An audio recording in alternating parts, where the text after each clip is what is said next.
स्वागत है आपका। मैं ओम प्रकाश और आप देख रहे हैं के न्यूज। आज हमारे साथ बुंदेलखंड ग्रामोदय समाचार के संपादक हैं, जो कि इनका जो है मामला शिक्षक विभाग से जुड़ा हुआ है। ये लगभग 2 साल से जो है शिक्षक के खिलाफ जो है लगातार IGRS शिकायत करते रहे। 26 शिकायतें उन्होंने किया, लेकिन आज तक इन्हें न्याय नहीं मिला है। एक मनका सेकेंड दोती जो है प्राथमिक विद्यालय है, वहाँ के प्रधानाचार्य हैं, उनके द्वारा इनके ऊपर पैसे मांगने का आरोप लगाया था, जो निराधार है। कई अधिकारियों ने, शिक्षा विभाग के अधिकारियों ने इसकी पुष्टि भी की कि जो आरोप लगाए गए हैं वो निराधार हैं, गलत है, झूठ है। लेकिन बड़ा सवाल इस बात का है कि शिक्षक विभाग के खिलाफ अभी तक जो है शिक्षक के विभाग के द्वारा क्यों कार्रवाई नहीं की गई। और अब हमारे साथ आपको मिलाते हैं कि कैसी क्या समस्या है। क्या नाम है भाई साहब आपका? मेरा नाम अजय कुमार शुक्ला है जी। मैं बुंदेलखंड ग्रामोदय साप्ताहिक अखबार का संपादक हूँ और एक प्राथमिक विद्यालय मनका सेकंड का प्रधानाध्यापक की देरी से आने की मैंने 23 जनवरी 2023 को शिकायत की थी, जिसमें शिक्षा विभाग द्वारा जांच कराई गई। जांच के दौरान खंड शिक्षा अधिकारी मऊ और शिक्षक के द्वारा मेरे खिलाफ पैसा मांगने का झूठा आरोप लगाकर ग्रामीणों से कुछ ग्रामीणों को गुमराह करके उनसे सादे कागज में हस्ताक्षर कराकर और मेरे खिलाफ फर्जी रिपोर्ट बनाकर पैसा मांगने का आरोप लगा दिया, जिसको लेकर मैं लगातार 2 साल से अपनी बात को सरकार तक पहुंचा रहा हूं। मांग कर रहा हूं कि एक संपादक पर पैसे का झूठा आरोप लगाना कहां तक न्याय है और संपादक की छवि जनमानस में जो खराब हुई है और जो मान सम्मान में ठेस पहुंची है, उस पर आखिरकार शिक्षा विभाग कार्रवाई क्यों नहीं कर रहा है। अभी फिलहाल में ही कार्रवाई तो की गई है, लेकिन कार्रवाई के नाम पे जिसे बोलते हैं छलावा, कार्रवाई के नाम पे छलावा किया गया है। शिक्षक पर प्रतिकूल प्रविष्टि दी गई है। प्रतिकूल प्रविष्टि का क्या मतलब है? जब शिक्षक दोषी पाया गया और शिक्षक जांच में भी दोषी पाया गया, तो उस पर सीधे निलंबन की कार्रवाई क्यों नहीं की जा रही? आखिरकार मामले को और बड़ा क्यों बनाया जा रहा है? उसी विद्यालय में शिक्षक को शिक्षा विभाग क्यों रखना चाहता है, जहां पर 2 साल से लगातार एक छोटे से मामले को लेकर शिक्षा विभाग के जनपद के अधिकारियों ने बड़ा मामला बना दिया, बड़ा मुद्दा बना दिया। लगातार 2 साल से ये मामला चल रहा है।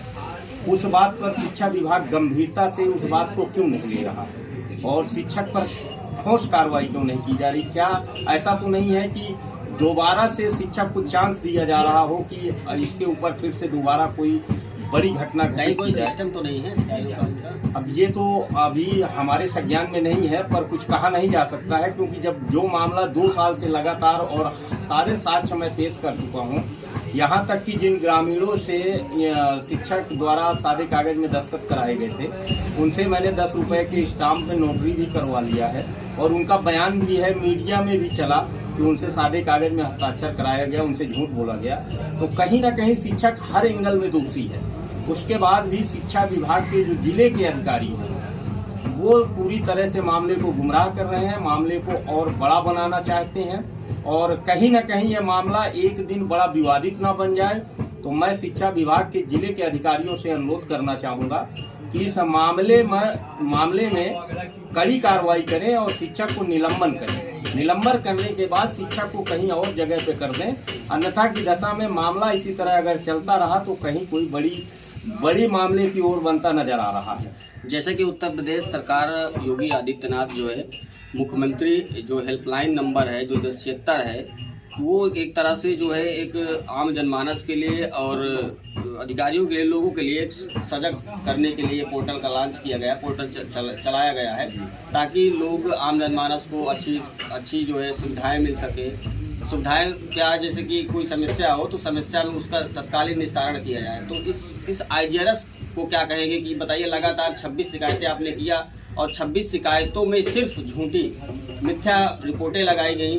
तो इस IGRS पोर्टल को क्या कहना चाहेंगे, क्या सही है ये कि गलत है? जैसा कि IGRS के बारे में हम आपको बताना चाहेंगे, जैसा कि उत्तर प्रदेश के मुख्यमंत्री योगी आदित्यनाथ जी ने जो यह सुविधा 1076 IGRS की बनाई है, एक तरह से देखा जाए तो बढ़िया सुविधा है। आम जनमानस के लिए घर बैठे ही शिकायत दर्ज हो जाती है और उसका जांच होना चाहिए, जांच होने के बाद उसको न्याय मिलना चाहिए। बशर्ते कहीं ना कहीं जो संबंधित अधिकारी जिनको जांच दी जाती है IGRS को वो बदनाम कर रहे हैं। माननीय मुख्यमंत्री योगी आदित्यनाथ जी तो सही रास्ते पे चल रहे हैं। उनका लक्ष्य है कि हर व्यक्ति को न्याय मिले और संतुष्टि मिले। लगातार वो सजेशन भी करते रहते हैं कि IGRS को लेकर आप संतुष्टि समाधान दिवस लगाएं, जिससे कि व्यक्ति संतुष्ट है कि नहीं। हमने अभी आपने देखा होगा कई अखबारों में खबर निकली है कि शिक्षा विभाग की इस कार्रवाई से शिकायतकर्ता संतुष्ट नहीं है। जब मैं संतुष्ट नहीं हूं तो बार बार उसी रिपोर्ट को शिक्षा विभाग क्यों दिखा रहा है, क्यों लगा रहा है? कहीं ना कहीं इसमें यह भी कहा जा सकता है, क्या उत्तर प्रदेश सरकार को बदनाम करने की कोई कोशिश तो नहीं है? क्योंकि 2 साल से लगातार IGRS पे ऐसे फर्जी रिपोर्ट लगाना, और मेरे पास एक पूरी फाइल तैयार हो गई है रिपोर्टों की। मेरा धन का भी व्यय हुआ है, मेरा समय खराब किया गया, मैं मानसिक तनाव में भी रहा, क्योंकि मैं एक संपादक हूं और मुझे मेरा जो कर्तव्य है कि साफ सुथरी पत्रकारिता करना, सच्चाई की पत्रकारिता करना, क्योंकि मैं अब एक संपादक हूं तो उसको लेकर मुझे हर एंगल से सही रास्ते पे चलना पड़ेगा, सही खबरें प्रकाशित करनी पड़ेंगी। तो यहाँ तक देखा जाए कि IGRS को जिले के शिक्षा विभाग के अधिकारी ही बदनाम कर रहे हैं, क्योंकि इनके द्वारा बार बार फर्जी रिपोर्ट लगाई जाती है और फर्जी रिपोर्ट लगाकर निस्तारण की मांग की जाती है। लेकिन हम भी बार बार रिमाइंडर करते हैं और रिमाइंडर में फिर जांच आती है।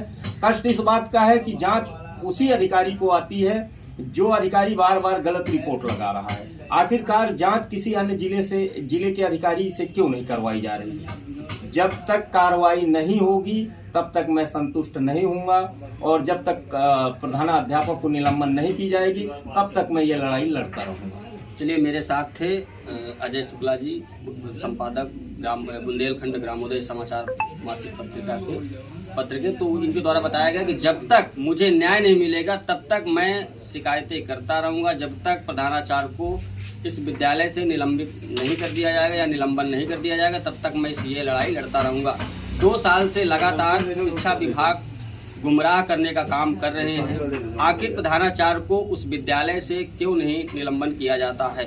बड़ा सवाल इस बात का है कि शिक्षा विभाग की इतनी बड़ी लापरवाही सामने आ रही है कि 2 साल से लगातार एक वरिष्ठ पत्रकार, सम्मानित पत्रकार के खिलाफ झूठी मनगढ़ंत तरीके से, फर्जी जो है पैसे लेने का आरोप लगाया गया और बराबर जो है शिकायतें भी की गई, जिसमें उन्हीं के द्वारा जो है उच्च अधिकारियों को गुमराह करके मिथ्या झूठी रिपोर्ट प्रेषित की जा रही है। तो अब और इनका जो है मानसिक तनाव भी बढ़ गया है, काफ़ी इनका व्यय जो धनराशि है वो भी व्यय हुआ है।